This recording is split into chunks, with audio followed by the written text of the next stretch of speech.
Good morning. हम बात कर रहे हैं control and coordination in humans. तो देखिए, मैंने आपको पहले भी बताया कि ह्यूमंस में कंट्रोल और कोऑर्डिनेशन दो तरीके से होता है, नर्वस कंट्रोल और केमिकल कंट्रोल। केमिकल कंट्रोल के बारे में हम इस चैप्टर के एंड में बात करेंगे। हम नर्वस कंट्रोल के बारे में बात कर रहे थे। तो नर्वस कंट्रोल के बारे में डिस्कस करते समय हमें नर्वस सिस्टम को समझना होगा कि ह्यूमन का जो नर्वस सिस्टम होता है वो तीन तरीके का होता है: central nervous system, peripheral nervous system और ऑटोनॉमिक नर्वस सिस्टम। अब ये जो तीन तरीके का नर्वस सिस्टम है, इसके बारे में हम डिटेल में यहाँ नहीं पढ़ेंगे। पेरिफेरल और ऑटोनॉमिक नर्वस सिस्टम के बारे में हम डिटेल में तब पढ़ेंगे जब हम सिर्फ नर्वस सिस्टम के बारे में पढ़ेंगे। यहाँ पे हम कंट्रोल और कोऑर्डिनेशन के बारे में पढ़ रहे हैं। तो देखिए, सेंट्रल नर्वस सिस्टम जो होता है उसमें दो पार्ट्स होते हैं, ब्रेन और spinal cord. Peripheral nervous system में डिफरेंट टाइप की नर्व्स के बारे में पढ़ा जाता है। और ऑटोनॉमिक नर्वस सिस्टम भी दो तरह का होता है, sympathetic nervous system and parasympathetic nervous system. हम इस चैप्टर में सिर्फ ब्रेन के बारे में बात करेंगे। ये बाकी जो रिमेनिंग जितना भी पोर्शन है वो हम यहाँ डिस्कस नहीं करेंगे। इसके अलावा दूसरी मैंने एक चीज और आपको बताई कि नर्वस सिस्टम की बेसिक यूनिट न्यूरॉन होती है। तो हम न्यूरॉन के स्ट्रक्चर के बारे में पढ़ चुके हैं, किस तरीके से एक न्यूरॉन से दूसरे न्यूरॉन में इंपल्स ट्रांसमिट होता है, यानी इंपल्स कंडक्शन थ्रू सिनेप्स, वो भी हम पढ़ चुके हैं। न्यूरॉन से मसल के पास इंपल्स कैसे ट्रांसमिट होता है, यानी कि न्यूरोमस्कुलर जंक्शन के बारे में भी हम पढ़ चुके हैं। न्यूरॉन के टाइप्स भी मैं डिस्कस कर चुकी हूँ। एक होती है सेंसरी न्यूरॉन्स, जो कि इंपल्स को कैरी करती हैं सेंसरी ऑर्गन से सेंट्रल नर्वस सिस्टम के पास। दूसरी होती है मोटर न्यूरॉन, वो न्यूरॉन जो सेंट्रल नर्वस सिस्टम यानी कि ब्रेन से मैसेज लेके आती है इफेक्टर ऑर्गन के पास। और तीसरी होती है इंटर न्यूरॉन्स, एक और टाइप की न्यूरॉन्स मैं यहाँ पे आपको बता रही हूँ, इंटर न्यूरॉन्स। इसका काम होता है कनेक्ट करना, to connect sensory and motor neurons. तो ये तीन तरीके की न्यूरॉन्स मैंने आपको बताई, sensory neurons, motor neurons and interneurons. अब ह्यूमंस के अंदर कंट्रोल एंड कोऑर्डिनेशन जो होता है, इसके लिए दो टिश्यूज मेनली रिस्पॉन्सिबल होते हैं, नर्वस टिश्यू और मस्कुलर टिश्यू। ये सारी चीजें मैं आपको पहले बता चुकी हूँ। ये दो पॉइंट्स मैं आपको यहाँ एनसीईआरटी की है, ये मैं बताना चाहती हूँ। हमारे जो सेंसरी ऑर्गन्स है उनके बारे में हम जब पढ़ते हैं तो वहां पे इनको डिस्कस करना होता है हमें। हमारे बॉडी में टेस्ट के लिए जो रिसेप्टर्स होते हैं हमारे टंग के ऊपर प्रेजेंट होते हैं, उन रिसेप्टर्स को बोलते हैं गस्टेटरी रिसेप्टर्स। और स्मेल के लिए जो रिसेप्टर्स होते हैं उनको बोलते हैं ओल्फैक्टरी रिसेप्टर्स। इसके बाद ये एक जनरल सा पाथवे मैंने यहाँ पे बताया कि कैसे हमारी बॉडी के अंदर इंपल्स जो है वो ट्रांसमिट होता है। तो देखिए, सबसे पहले कोई भी स्टिम्युलस मिलेगी बॉडी को, स्टिम्युलस मतलब कोई भी एक्सटर्नल या इंटरनल चेंज, वो स्टिम्युलस रिसीव की जाएगी सेंसरी ऑर्गन के द्वारा। तो sensory organ perceives the stimulus. Sensory organ के अंदर न्यूरॉन्स प्रेजेंट होते हैं। वो न्यूरॉन्स जो हैं वो इस मैसेज को, इस सिग्नल को लेके जाएंगे हमारे सेंट्रल नर्वस सिस्टम के पास। तो सेंसरी ऑर्गन से या रिसेप्ट, सेंसरी ऑर्गन बोलिए इसको, या आप इसको रिसेप्टर भी बोल सकते हो।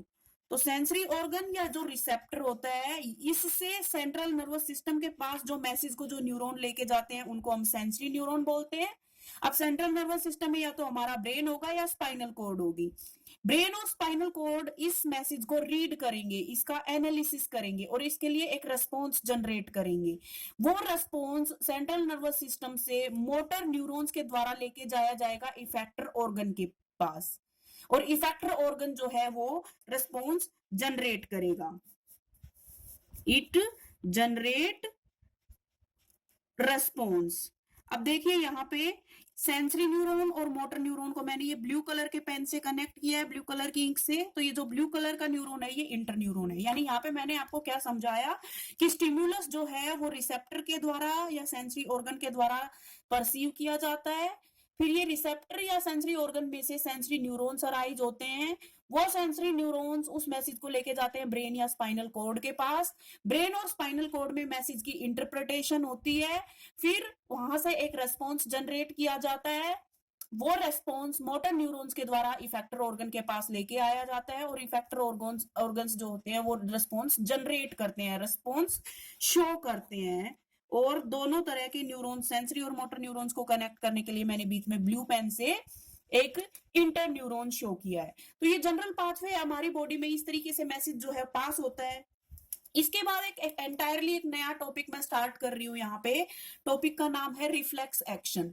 रिफ्लेक्स एक्शन का क्या मतलब होता है? तो देखिए, रिफ्लेक्स एक्शन कोई भी क्विक रिस्पॉन्स होता है हमारी बॉडी का किसी स्टिमुलस के लिए, जिसमें हम किसी भी प्रकार की थिंकिंग को इन्वॉल्व नहीं करते। यानी reflex actions are the actions और the responses which are generated to stimulus without involving thinking। इसमें किसी भी तरह की थिंकिंग या एनालिटिकल पार्ट्स ब्रेन के यूज नहीं होते। अब रिफ्लेक्स आर्क क्या होता है? रिफ्लेक्स आर्क वो पाथवे होता है जो रिफ्लेक्स एक्शन के द्वारा take up which is taken up by the reflex actions।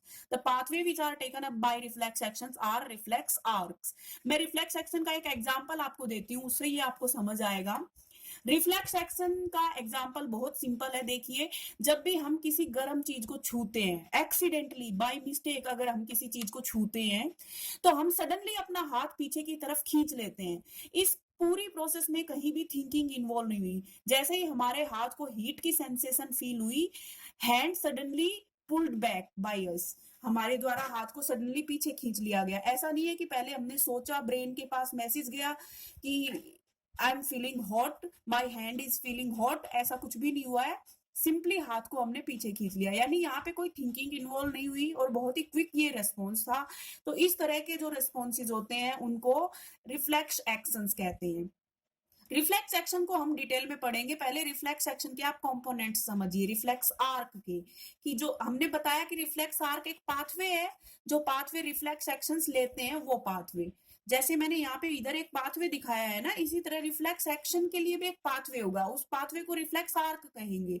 तो यहाँ पे कंपोनेंट समझिए रिफ्लेक्स आर्क में क्या क्या होते हैं। वही सबसे पहले कोई भी स्टिमुलस को रिसीव करने के लिए एक रिसेप्टर होगा, उस रिसेप्टर से दूसरा दूसरा जो कंपोनेंट है वो सेंसरी और एफरेंट न्यूरॉन है। तो उस रिसेप्टर से मैसेज को ब्रेन या स्पाइनल कॉर्ड के पास कैरी करने के लिए सेंसरी न्यूरॉन होगा। सेंट्रल नर्वस सिस्टम का कुछ पार्ट इन्वॉल्व होगा, यानी कि मेनली जनरली देखा जाता है कि स्पाइनल कॉर्ड इन्वॉल्व होती है रिफ्लेक्स एक्शंस में, लेकिन कभी कभी ब्रेन के पास भी मैसेज जाता है, लेकिन ब्रेन का वो पार्ट इसमें इन्वॉल्व नहीं होता जिसका काम थिंकिंग होता है।